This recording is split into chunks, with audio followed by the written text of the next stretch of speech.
Hi, ladies and gentlemen. Look, this is Eddie Marcus again. I'm sure you obviously know that. Let me ask you a question.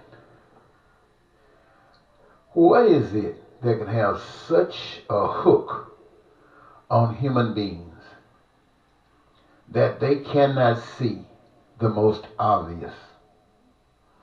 What is it that would make some of us think that we are everything and some others are not? Spiritually, we say that the influence is from two different directions. One is of love and the other is of hate. It seems that the holder of love has one perspective and the holder of hate has another. And it seems as if there is a war going on between the two. What will humans accept as the appropriate conduct for existence? Will it be love or will it be hate? On the one hand, they speak of peace and freedom. They speak of prosperity and they speak of joy and they speak of dreams coming true. And they speak of this for everybody. On the other hand, they speak of peace. They speak of freedom. They speak of prosperity.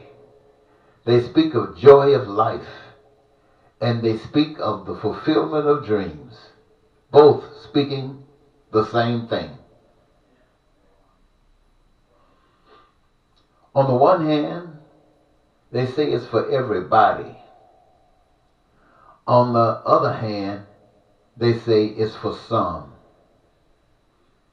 And it appears as if the power of the some is based upon the acceptance of the idea that having this type of situation, this type of system, allows you to enjoy more as a recipient of the some than the others.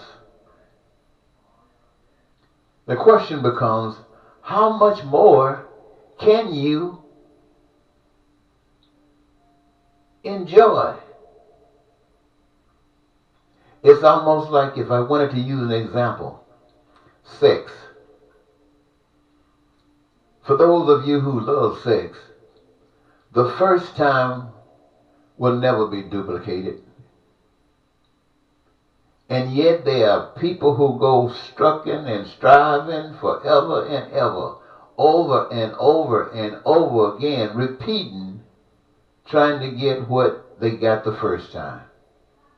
Now, I know many of you might not accept this analogy because probably your third or fifth time, or the time that you were cheating, is the time that you got it best. So let's not use that one. That one is just for some people. Let's use another one. Let's say a crackhead. Now, many of you have never experienced crack, but many of you have. And you know, or cocaine, crack or cocaine, or heroin, let's say any of these addictive drugs. The first time was absolutely magnificent. And maybe the next 10 years you spent almost every day trying to repeat that first time. And you find yourself becoming a vagabond, losing everything you possibly ever could have had trying to get that first time, and it's never repeated. So it would appear as if you're happy and always happy. What's wrong with that? If you are fulfilled and always fulfilled, what's wrong with that? If you got as much money as you could ever need, why do you have to have more money than you need? You can't do anything with it. Why is it that humans have such a hard time waking up?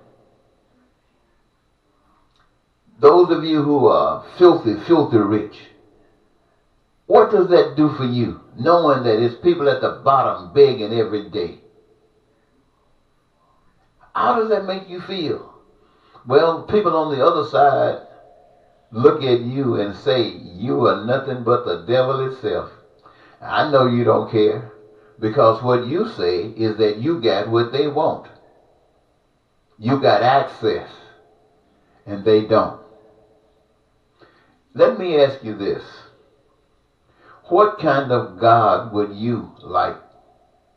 You say you got your God, money, and he who pushes money.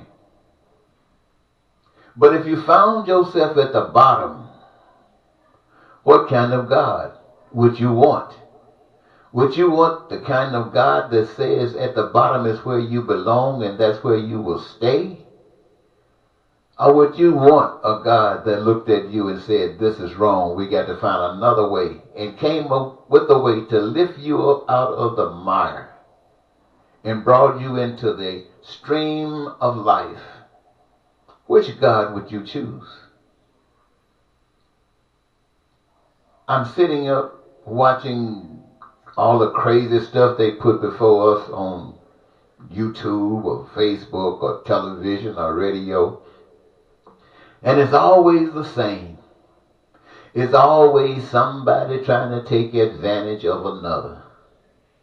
The only show that probably comes on that doesn't do that are shows like Touched by an Angel or Highway to Heaven or some other program that some people watch. Most people don't even like these shows because it makes them face the reality of what they are not. But if you only knew, ladies and gentlemen, that one of these ways leads to life eternal and one of them leads to destruction of life itself, would you make a different choice? Well, maybe you would just have to be like the prodigal son. Find yourselves crawling on your belly like a snake. Maybe that is what is required to straighten you up. But I have a feeling that the God of love will allow that to happen to you if that's your choice. Knowing that that and that alone might be the only thing that will straighten you up. And if it doesn't, there's probably something else. Somebody says burning you in hell fire. I hate to think of anybody going through that. But in truth, it might just take something like that. Burning and feeling every bit of the pain, not knowing if it's ever going to stop. But praying on your hands and knees every day, asking God to give you another chance because you didn't know. Please, God, give me another chance. Stop this fire. Get me out of here. I'll do more than love. Please help me. It might just take something like that to end that hate that you have been taught. God forbid, I sure hate that might have to happen to you, but at the same time, you are causing that same kind of pain on people today. It might not be from the fire, but it is the oppression of life. It's the degradation that they have to face every day, and you don't even care. Well, this is just a thought that I thought I'd share with you before I go to bed. Are you really going to have to go through hell fire in order to wake up? Until next time, this is Eddie Marcus saying goodbye.